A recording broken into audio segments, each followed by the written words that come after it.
ಧರ್ಮಸ್ಥಳ ಹಾಗೂ ಧರ್ಮ ಅಧಿಕಾರಿಯಾದ ಡಾಕ್ಟರ್ ವೀರೇಂದ್ರ ಹೆಗಡೆ ಮತ್ತು ಅವರ ಕುಟುಂಬಕ್ಕೆ ಕಳಂಕ ತರುತ್ತಿರುವವರ ಮೇಲೆ ಕ್ರಮ ಕೈಗೊಳ್ಳುವ ಕುರಿತು ಶ್ರೀ ಧರ್ಮಸ್ಥಳ ಅಭಿಮಾನಿ ವೇದಿಕೆ ಕಲಬುರಗಿ ಜಿಲ್ಲೆ ವತಿಯಿಂದ ಜಿಲ್ಲಾ ಅಧಿಕಾರಿಗಳ ಮುಖಾಂತರ ಮುಖ್ಯಮಂತ್ರಿಗಳಿಗೆ ಮನವಿ ಪತ್ರ ಸಲ್ಲಿಸಿದರು.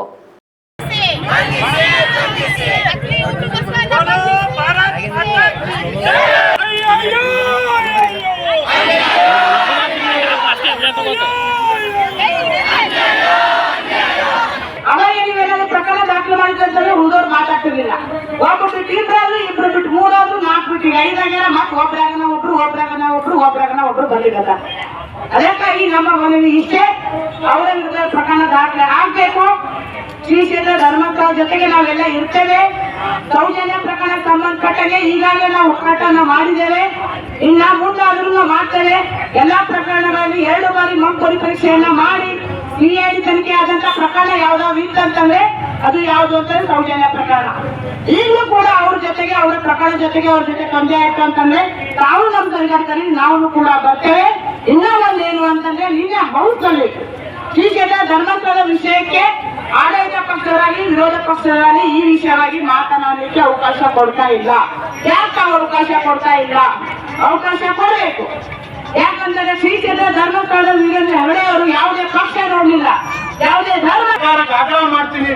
ಕೂಡಲೇ ಇವರನ್ನು ಸಾಮಾಜಿಕ ಜಾಲತಾಣದಲ್ಲಿ ಏನು ಧರ್ಮಸ್ಥಳದ ಬಗ್ಗೆ ಮತ್ತು ಶ್ರೀಗಳ ಬಗ್ಗೆ ಏನು ನಶಿವಲಿ ಅಂತ ಕೆಲಸ ಮಾಡ್ತಾ ಇದ್ದಾರೆ, ಒಂದು ನಿಲ್ಬೇಕು.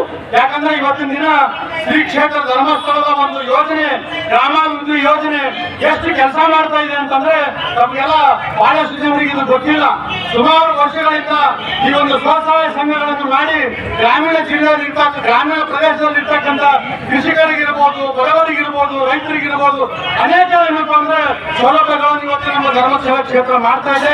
ಯಾಕಂದ್ರೆ ಇವತ್ತು ಅವರ ಸಾಮಾಜಿಕವಾಗಿ ಆರ್ಥಿಕವಾಗಿ ಬೆಳೆಯಲು ಇವತ್ತು ಅನೇಕ ಏನು ಅವಹೇಳಿಕೆ ಏನು ಲೋಕಲ್ ಚಾನೆಲ್ ನಲ್ಲಿ ಏನ್ ಮಾಡ್ತಾ ಇದ್ದಾರೆ, ಇದಕ್ಕೆ ಖಂಡಿಸಿ ಇವತ್ತು ನಾವು ಒಂದು ಪಾದಯಾತ್ರೆ ಮುಖಾಂತರ ಮತ್ತು ಹೋರಾಟವನ್ನು ಮಾಡ್ತಾ ಇದ್ದೀವಿ. ಅದಕ್ಕಾಗಿ ಈಗಾಗಲೇ ನಮ್ಮ ರಾಜ್ಕುಮಾರ್ ಪಾಟೀಲ್ ಕೆಂಪೂರ್ ಅವರು ಸವಿಸ್ತರವಾಗಿ ಮಾತನಾಡಿ ಹೇಳಿದ್ದಾರೆ.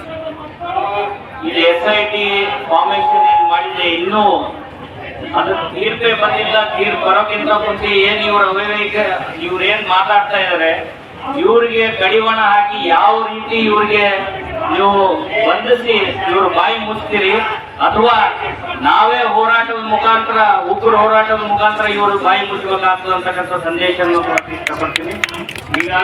ಈಗಾಗಲೇ ಸಮಯ ಕೂಡ ಬಹಳ ಆಗಿದೆ, ಇನ್ನೂ ಬಹಳಷ್ಟು ಜನ ಮಾತನಾಡಬೇಕು. ಈ ಹೋರಾಟದ ಜೊತೆ ಸದಾ ನಾವು ಎಲ್ಲರೂ ಇರ್ತೀವಿ ಅಂತಕ್ಕಂಥ ಮಾತನ್ನು ಎಲ್ಲರೂ ದಾಖಲಿಸಬೇಕು. ವೀರೇಂದ್ರ ಹೆಗಡೆಯವರ ಮೇಲೆ ಈಗ ಸಲದ ಆರೋಪಗಳನ್ನು ಮಾತ್ರ ಅವರ ಒಂದು ಜನತೆ ಗೌರವಕ್ಕೆ, ಆ ಮಠಕ್ಕೆ ಒಂದು ಸಿಟಿ ತರ್ತಾ ಇದ್ದಾರೆ. ಪತ್ತೆ ಹಾಕಬೇಕಾದಂತ ಕೆಲಸ ಸರ್ಕಾರ ಮಾಡಬೇಕಾಗಿತ್ತು. ಆದ್ರೆ ಕಾಂಗ್ರೆಸ್ ಸರ್ಕಾರಕ್ಕೆ ಕುಂಟು ನೆವ ಬೇಕಾಗಿತ್ತು. ಇವತ್ತು ಒಂದು ಷಡ್ಯಂತ್ರದ ಫಲವಾಗಿ ಆ ಅನಾಮಿಕ ವ್ಯಕ್ತಿಯನ್ನ ಸರ್ಕಾರವೇ ಕೋರ್ಟಿಗೆ ಕಳಿಸಿ SIT ರಚನೆ ಮಾಡೋ ರೀತಿಯಲ್ಲಿ ಮಾಡಿ ಇವತ್ತು ಹಿಂದೂ ಧರ್ಮಕ್ಕೆ ಚ್ಯುತಿ ತರ್ತಕ್ಕಂಥ ಕೆಲಸ ಇಲ್ಲಿರ್ತಕ್ಕಂಥ ಉದ್ದೇಶ ಏನಂದ್ರೆ, ಕಳೆದ 1 ತಿಂಗಳಿಂದ ಶ್ರೀ ಕ್ಷೇತ್ರ ಧರ್ಮಸ್ಥಳ, ಪವಿತ್ರವಾದ ಧರ್ಮಸ್ಥಳದ ಬಗ್ಗೆ ಆಗಿರ್ಬೋದು, ಮತ್ತೆ ಧರ್ಮಾಧಿಕಾರಿಗಳ ಬಗ್ಗೆ ಆಗಿರ್ಬೋದು, ಕಳೆದ 11ನೇ ತಾರೀಕಿನಂದು ದಕ್ಷಿಣ ಕನ್ನಡ ಜಿಲ್ಲೆಯ ಬೆಳ್ತಂಗಡಿ ತಾಲೂಕಿನ ಸಿವಿಲ್ ಪ್ರಧಾನ ನ್ಯಾಯಾಲಯದ